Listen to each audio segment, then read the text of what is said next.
Hello again, this is Mary and it is time for my weekly update. Today is what day is it? November 8th and it is day 29 of potatoes for me.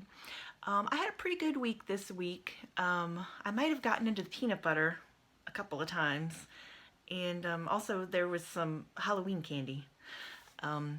I try to avoid chocolate these days because I have gallstones and I've never gotten around to having my gallbladder taken out. So if I eat too much fat, it makes me sick.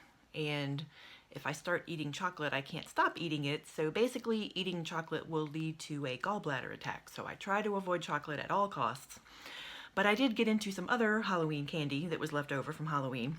I was so proud of myself up until Halloween. I didn't have any, but as soon as we hit November, there was a little bit of candy. Just a little bit, but still, I'm doing this to get myself away from the junk food and the processed food. So that was a bit of a struggle, but I got myself back on track quickly. And actually, Friday and Saturday, I had really bad heartburn. I never get heartburn, but I had heartburn, and I think it was from eating that candy because it was like sour candy or tart candy, and I think all the acid in the candy that makes it tart actually caused my heartburn. So there's another reason to stay away from the sour candy. And also Friday and Saturday, and even today, Sunday, I have just had no appetite. On Friday, my lunch break from work, I don't usually eat breakfast in the mornings because I'm not hungry in the mornings, and also because I'm always running late for work and I don't have time to eat breakfast. So I just go to work and make myself a cup of coffee, and then I eat my lunch at lunchtime and I'm fine. And by the time I get to lunch, I'm really hungry and I really want to eat.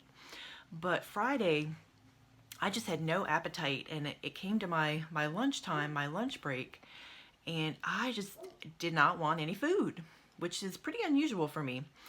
So I made myself eat a small Japanese sweet potato because I had to work for quite a few more hours after that, and I knew by the end of work I would be starving. So I went ahead and ate it, and I didn't enjoy it. I love Japanese sweet potatoes, but I just did not want food. And looking back, I probably shouldn't have made myself eat. I mean, if my body wants food, it'll let me know. Part of this whole process is learning to listen to my body. But I had that small Japanese sweet potato, and then by the end of work, I was starting to get a little bit hungry. Not famished, just a little hungry. So I came home and I made some mashed potatoes. Oh, I'm sorry. I had another small Japanese sweet potato, and then I started to make mashed potatoes. I had these 3 russet potatoes that were turning green. So I needed to use them, so I peeled them.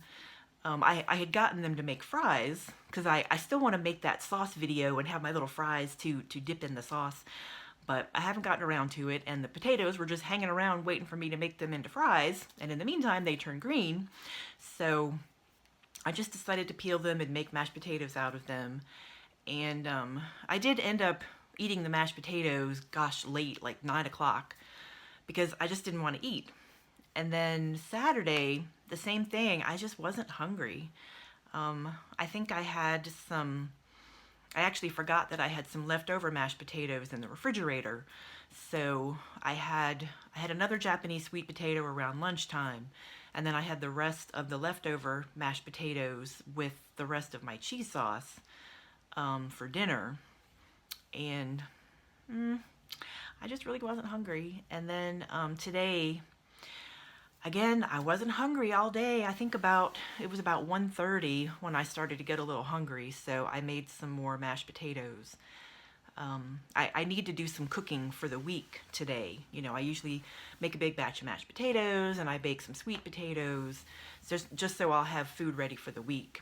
I only have 1 Japanese sweet potato left and it's cooked, but I need to get some more to cook up for the week. But I do have some orange sweet potatoes, so I can definitely use those.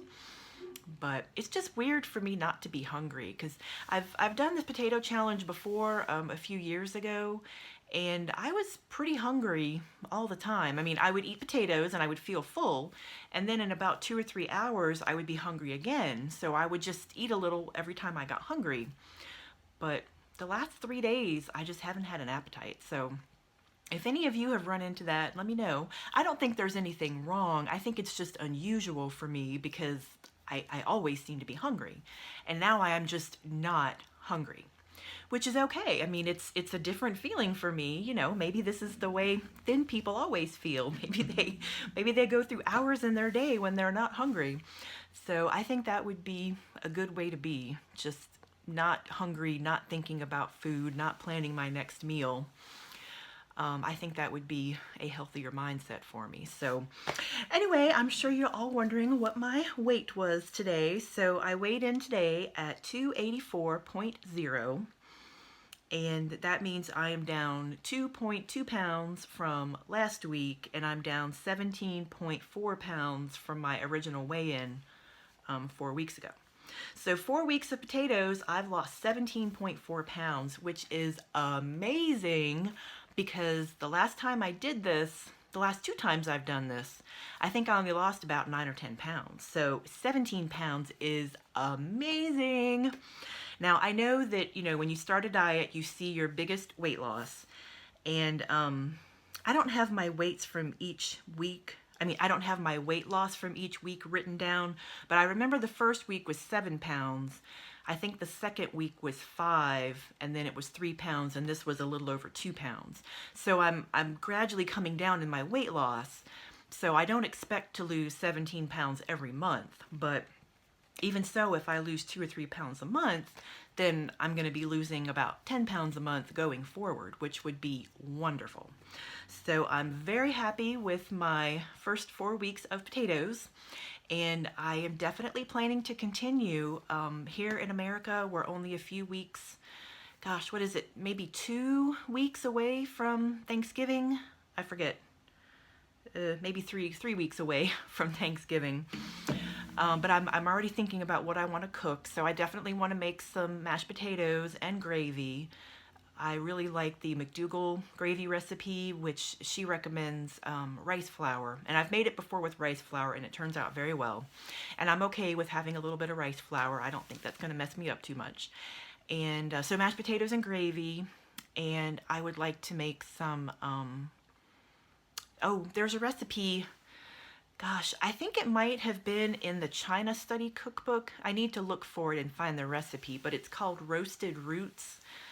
And it's just a whole bunch of different root vegetables. I think the recipe calls for carrots and parsnips and rutabagas and potatoes and sweet potatoes and just a whole bunch of stuff. And I think you put some seasoning on it and you bake it in the oven. And I've made that for previous Thanksgivings, and it's really delicious. So I was thinking this time I could do, potatoes, different colors of potatoes like red, yellow, russet, maybe some blue potatoes. I love blue potatoes. And they're kind of expensive though, but Thanksgiving is a special time, so maybe I'll get some special blue potatoes and then some sweet potatoes and maybe even a Japanese sweet potato. I don't know how they would be roasted, but I'm sure they would be good. I'm sure I'd like it. So, do my roasted roots with potatoes. And then I'm also thinking about maybe trying the Jill McKeever cheese sauce to make some scalloped potatoes. I am infamous for trying out recipes for the first time on Thanksgiving. So why should this year be any different? I'll experiment with my scalloped potato recipe and see how it comes out, but I can't imagine it would be bad. I mean, layers of potatoes and cheese sauce, boy, that sounds delicious. So anyway, that's what I'm thinking. So mashed potatoes, roasted roots, and scalloped potatoes. And there's also a recipe from, what is it? The Fat-Free Vegan Kitchen, I think is the name of the website. She has wonderful, wonderful recipes, but she has a recipe for an impossible pumpkin pie. And basically it's a crustless, low-fat pumpkin pie. So you mix all the ingredients in the blender. It's, like pumpkin, and I think it has cornstarch or something in it to make it thicken. And you blend it up in the blender and you pour it in a pie pan and bake it, and then it solidifies enough so you can slice it without a crust.